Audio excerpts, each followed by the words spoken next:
Welcome to another edition of Inside Off-Road. In this program, we meet a committed off-road sponsor, visit one of South Africa's leading polo-cross families, and get a glimpse of technology at work in off-road racing. The recent Atlas Copco Timbertrack 400 in KwaZulu-Natal broke new ground and for the first time took off-road racing into the Richmond area, which is full of South African history. Atlas Copco is a committed off-road sponsor and also broke new ground recently with the formation of the new construction technique division headed up by former off-road racer Philip Hurselman. We are now in our 7th year. We've started on a full-scale basis with Gary Bertolt and his team in 2006. And it has gone from strength to strength.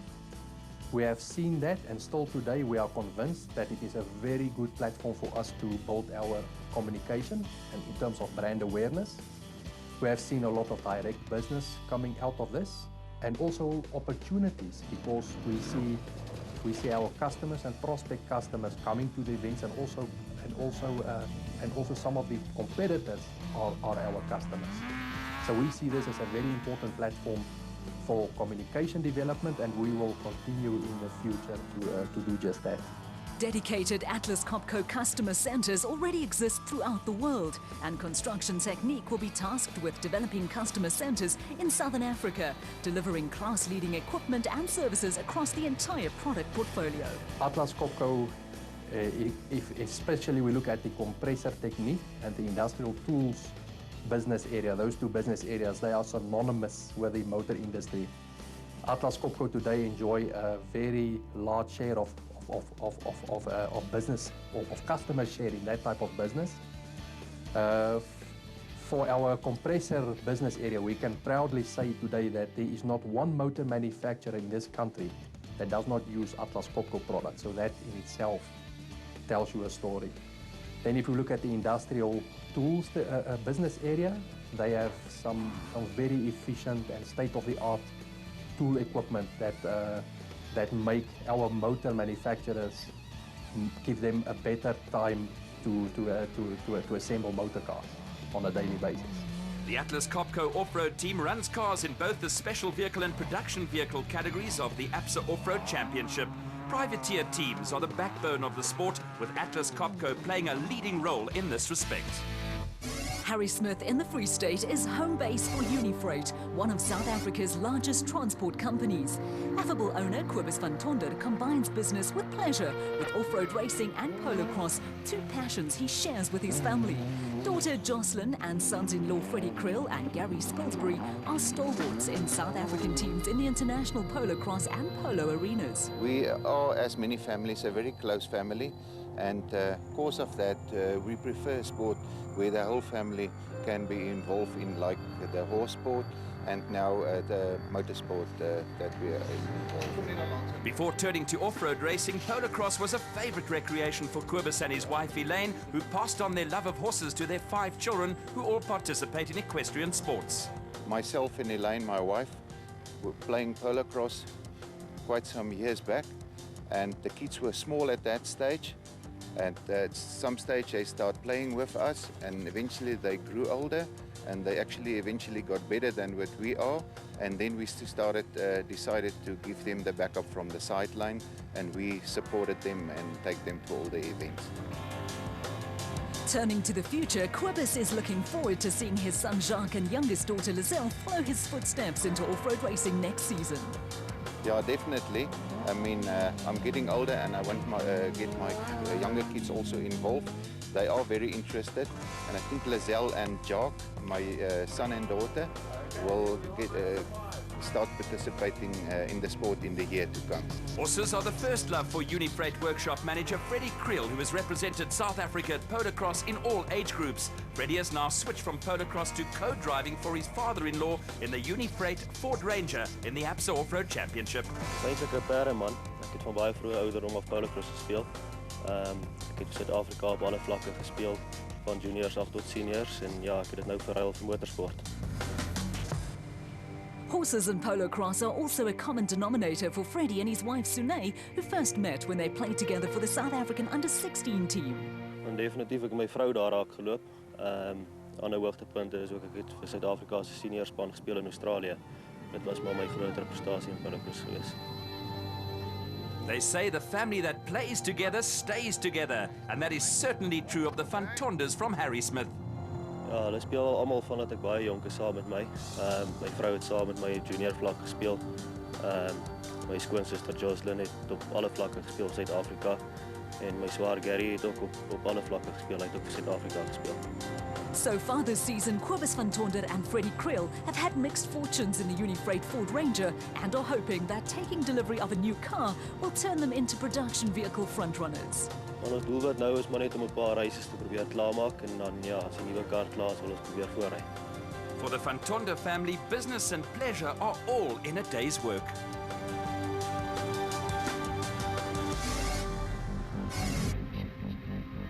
We now turn to the Premier SP class in the production vehicle category at the Atlas Copco Timbertrack 400 enrichment in KwaZulu-Natal. Overnight, the weather turned nasty, with a cold wind and overcast skies threatening rain for what was round 3 of the ATSA Off-Road Championship. A cold morning did not deter local off-road enthusiasts, with a big crowd turning out for the start of a race scheduled to be run over 2 laps of a 175-kilometre route that was going to provide competitors with a tough challenge. After starting second on the grid, the Castrol Toyota Hilux of Duncan Foss and Rob Howie went quickly into the lead when teammates Anthony Taylor and Chris Birkin picked up a puncture. It was a lead Foss and Howie were never to relinquish. A solid performance took Gary Bertholdt and Ralph Pitchford into second place with the Atlas Copco Toyota pair, finishing 2 minutes and 24 seconds behind the winners. Much to the delight of local fans, the final podium place went to off-road legend Alfie Cox and German co-driver Jürgen Schroeder in the PS Laser Nissan Navara.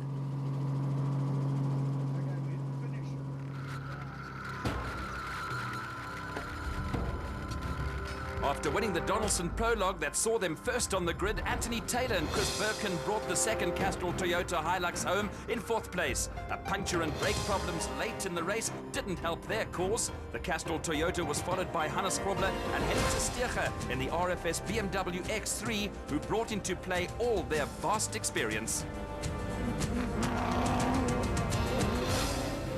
There was also a good result for the second RFS BMW in the hands of young Pretoria crew Christian de Proy and Henk Janssen van Vieren.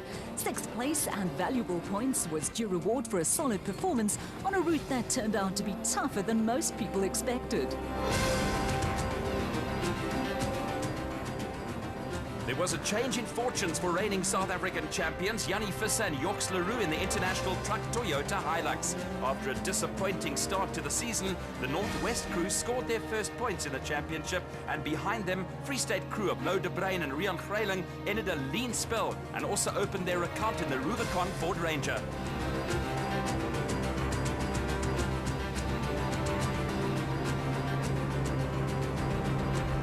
After starting from the back of the field, the Ford racing pair of Chris Visser and Jaapie Badenhorst fought a rearguard action for the second race in a row after a bracket broke and forced them out of the Donaldson Prologue. By contrast, Mike Whitehouse and Matthew Carlson were a little ring rusty after missing the last event and worked hard for a top 10 finish in the Regent Racing Nissan Navara. Next up were Archie Rutherford and Andrew Potgieter in the SA Warranties Nissan Navara and Northwest crew Malcolm Koch and Johan Berger in the Koch & Sons Toyota Hilux. An encounter with a rock on the prologue also saw Lance Woolridge and Ward Huxtable start from the back of the grid in the second Ford Ranger. A deep ditch provided them with more problems.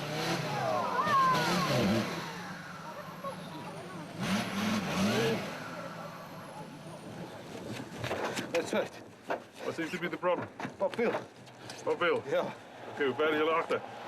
Zie je? Hoe ver is jullie in? Baie ver achter. Oké, sterkte voor jullie.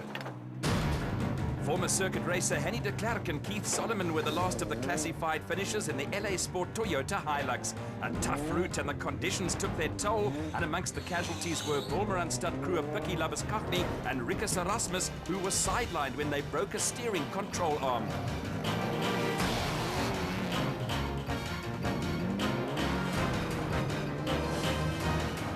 steering problems were among the mechanical maladies that plagued Dion Venter and Ian Palmer, who had an adventurous outing in the 4x4 Mega World Toyota Hilux, and after a solid result on the Toyota Dealer 400 the weekend, also ended in disappointment for Kobus van Tonder and Freddie Krill in the Unifreight Ford Ranger.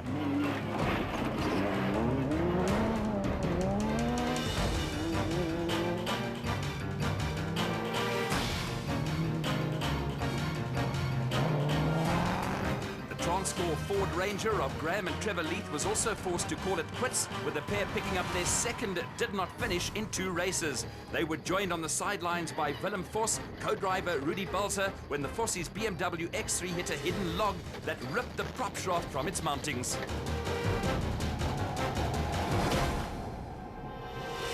At the finish at the Richmond Country Club, the Castrol Toyota pair of Duncan Foss and Rob Howie crowned a commanding performance to score their second victory in a row, ahead of Gary Berthold and Ralph Pitchford and local hero Alfie Cox and Jürgen Schroeder. Clearly the combination of Ralph and myself worked this Atlas Copco Hilux to the max today. It was an extremely tough event. It was demanding. There was never a minute that you could let go. After 3 rounds, Duncan Foss and Rob Howie have a commanding lead in the SP Class Championship, but behind them only 3 points separate the next 3 crews as the APSA Series heads towards the halfway mark. The Class D Championship this year features a blend of experience and youthful exuberance.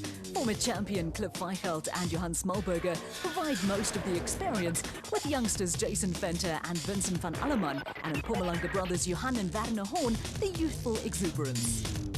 Well, first thing, we've got a standard motor, V6 motor with a smaller restrictor, 30 mil restrictor, and then we have a normal 8-shift gearbox, not a sequential box. And that's about it. And then the suspension at the back is the same. And then the front is standard suspension. The Horn Brothers campaign, the nicely turned out Malalan Toyota Land Cruiser and a clean run saw them never get out of the car on their way to their first Class D win of the season. Never getting out of the car is a key element when it comes to winning off-road races, and championship leaders Cliff Weichelt and Johan Smallberger were in and out of the N1 4x4 Toyota Land Cruiser with a spate of punctures, ruining their hopes of a 3rd straight win. The father and son pair of Jack and Sorrel Oosthuizen are the reigning Class D champions, with consistency the key to their success, while for off-road spectators, a little mud comes with the territory. A 3rd place finish kept the Oosthuizens in the championship mix, with the LMC Land Rover crew coming in ahead of youngsters Jason Venter and Vincent van Alleman, who are in their first season in Class D in the 4x4 Mega World Toyota Hilux.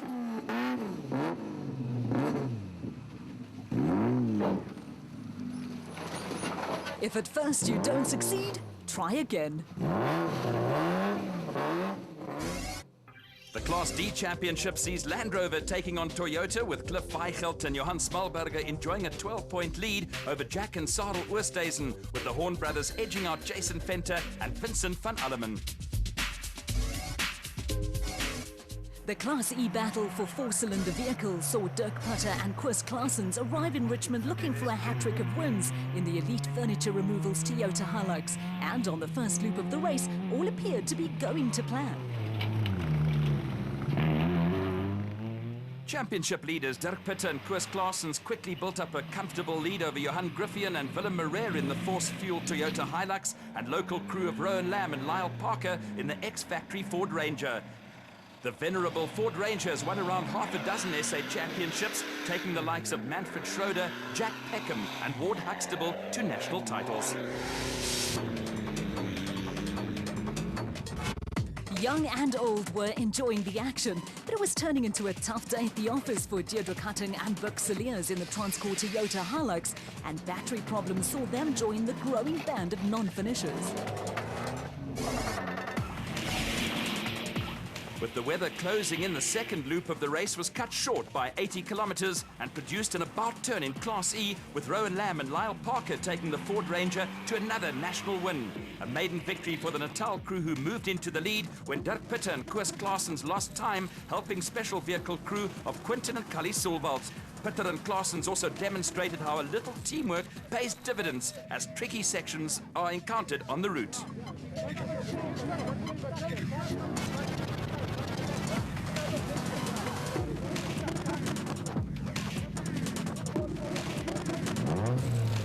Co-driver Chris Claessens produced some nifty footwork and deft hand signals to guide Dirk Putter through a muddy patch. And at the finish, the pair were just 25 seconds adrift of Rowan Lamb and Lyle Parker. Behind them, Johan Griffian and Willem Marais secured their first national points after moving up a notch from the Northern Region Off-Road Series.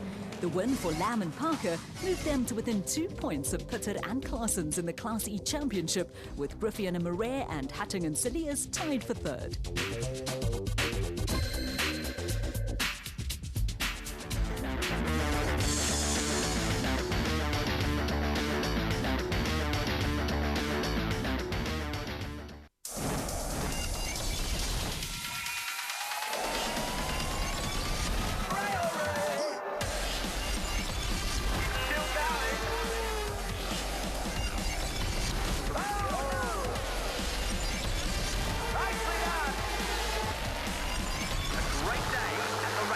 SBK for the fan of fast. Live and exclusively on Supersport. Broadcast brought to you by Red Square. Ultimate activation. Prepare for immortality. The UEFA Euro 2012. Exclusive to Supersport. The 2012 Vodacom Super Rugby season. Only on your World of Champions.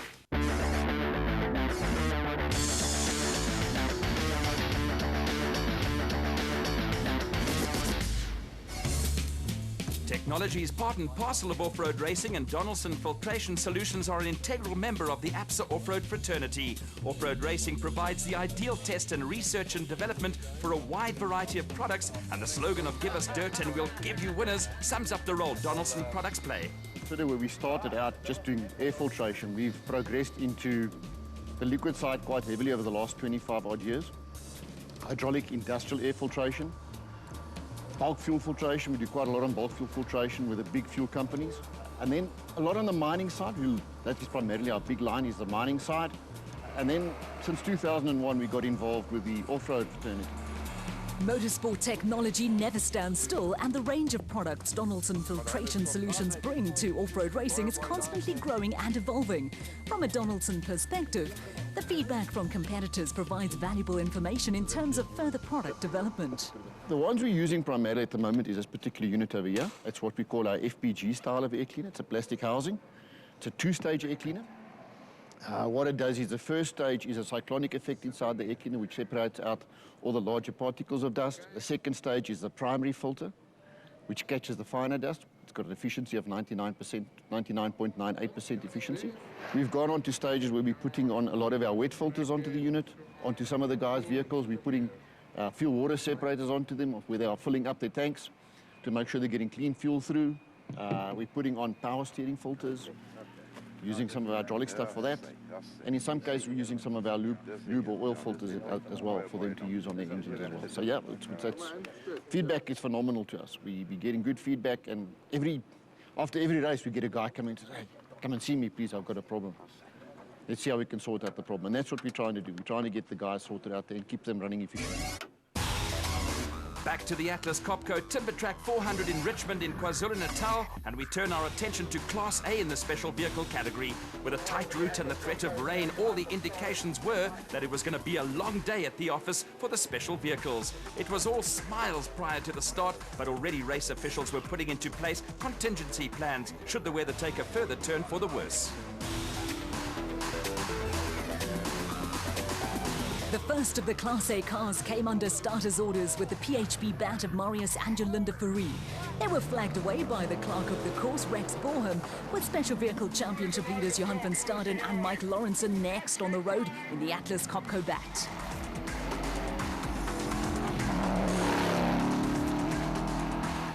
The Fouries were having only their second outing in the bat, which was previously campaigned in Motorride colours by Nick and Ryan Harper.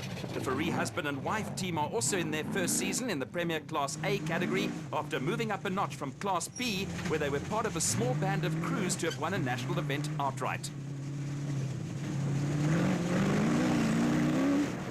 After a shaky start to the season, Herman and Richard Solwald have come back strongly in the elegant fuel bat. In slippery conditions in the forest sections, the Solwalds were taking no chances. They were around 3 minutes behind the Faris, but had a comfortable cushion over third-place Wolmeranstad brothers Lawrence and Gerard Duplessis in a Zarco Magnum. Chasing after the Duplessis brothers were local crew Lance Trethui and Carl Wichman in the LT Earth Movers bat, who were hoping to take advantage of local knowledge. After a cautious start to the season, Nick and Ryan Harper were having a good run in the 4x4 Motorite Revo, previously campaigned by Evan Hutchison and Donnie Stassen. The Harpers were coming to grips with the car, while behind him the Hutchison and Stassen had made good progress in the new Bat Venom after prologue problems forced him to start from the back of the grid. While Hutchison and Stassen were moving up the pecking order, it had gone pear-shaped for Johan van Staden and Mike Lawrenson, who were going backwards with a litany of problems hampering progress for the Atlas Copco crew. They were the last of the classified A finishers and rescued valuable championship points. Among the non-finishers were KZN crew Daniel Brooks and Tom Lawson, who retired the Ducati's property bat after the first loop of the race. It was also a case of nothing going right for Steve Parker and rookie co-driver Jade Whitehouse in the Cizanani Gymco. They found themselves time-barred after loop 1 with 2 punctures, brake and clutch problems, and a computer malfunction taking their toll. There was another disappointing non-finish for Daniel and Lozili in the Orange Works bat, and an encounter with the tree put paid to veteran Nardus Alberts and son Louis in the Rapsa bat. Well, there was a tree which wasn't there yesterday. Must have grown quite quickly, so we hit it. And that broke the right front arm on the wheel. So unfortunately, it's a good night nerves. We're done. Also done were Quinton and Cully Solwald, but the hard luck story of the race belonged to brothers David and Gary White, who lasted all of 300 meters in the Rubicon bat. We just pulled away and then the side shaft broke 300 meters into the race. Quite disappointed, and we'll replace it and be ready for the desert race again. For the Rubicon racing team from Bloemfontein, an unhappy weekend saw Peter Ruthven and Leander Pinard also listed in the did not finish column. Back at race headquarters, Marius and Yolinda Fourie dotted the I's and crossed the T's with a maiden Class A victory in the PHB bat. Also on the Class A podium were South African champions Herman and Richard Solwald and Lawrence and Gerard Duplessis. Ja, nee, ons gaan nog best ry daarso. Kar is dan nou uitgestort weer, lyk my sy moeilikheidjies is agteruit reg. Maar ons gaan ons best ry op desert en kyk wat gaan daar gebeur. Now competing in Class A, they're looking forward to the rest of the season. As ons kan klaarmaak en kan goed vorder, dis maar. Ja, nee man, maar net klaar vorder. Herman and Richard Solwald lead Class A title race, but with 7 points separating the first 5 crews, the championship is interestingly poised before the Toyota Kalahari Botswana 1000 desert race. A slice of South African off-road history was in the pipeline in Class P, and there was a portent of things to come when Century Racing crew Colin Matthews and Alan Smith completely dominated the special vehicle prologue. Yeah, last year we had a really rotten season, but this year the car's holding out, we're holding out, so thank goodness much better than last year. Last year, Colin Matthews and Alan Smith finished only one race, which they won to join a select band of Class B crews to have won an ABSA national event overall. This season, Matthews and Smith have won Class P 3 times in a row. An overall victory on the Atlas Copco Timbertrack 400 saw them become the first Class B team to take overall honours on 2 ABSA national events. Richard Fuller is another Class B driver with a national win to his credit, but he and co-driver Dennis Murphy were first loop casualties. Second place in Class B now belonged to the consistent John Telford and Jaco Swart in the Calcimite bat, with the pair being chased by the Zarco brothers Keith and Andrew McInerney.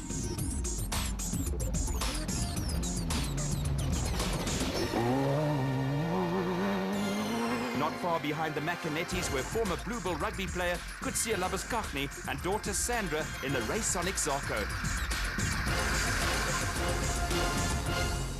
With Colin Matthews and Alan Smith in commanding form in the Century Racing CR3, the pair were on their way to a third Class P victory and their second overall podium finish this season. Such was their domination that on the second loop of the race, John Telford and Jaco Swart were now more than an hour behind the Century Racing entry. The Macanetti brothers had run into problems, and Kutsia and Sandra Labuskaghni were now third in class, albeit an hour and 40 minutes behind Matthews and Smith. After their trials and tribulations, the Macanettis were now more than 2 hours off the Class P pace, but were on course to pick up championship points. The flamboyant Colin Matthews and Alan Smith finished with a flourish to rewrite the record books. The Century Racing crew now have a comfortable 12-point cushion at the top of the Class B title race, with John Telford and Jaco Swart well clear of the Labuskaghnis in the fight for second and third.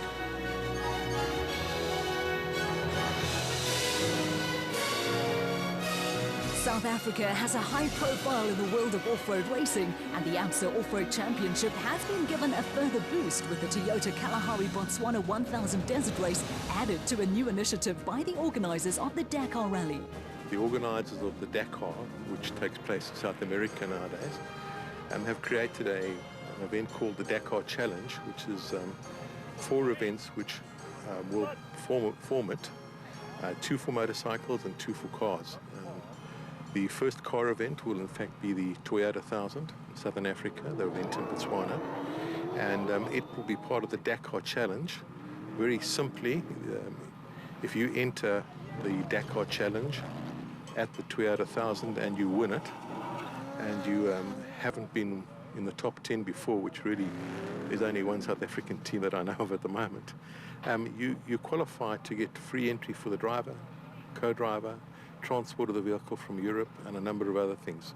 That's a value of approximately 220,000 Rand. The Imperial Toyota and Century Racing team saw to it that the South African flag flew proudly on this year's Dakar Rally, but coming up in this year's ABSA Off-Road Championship, the Toyota Kalahari Botswana 1000 Desert Race. The only marathon event on the ABSA calendar is the biggest sporting and social event in Botswana.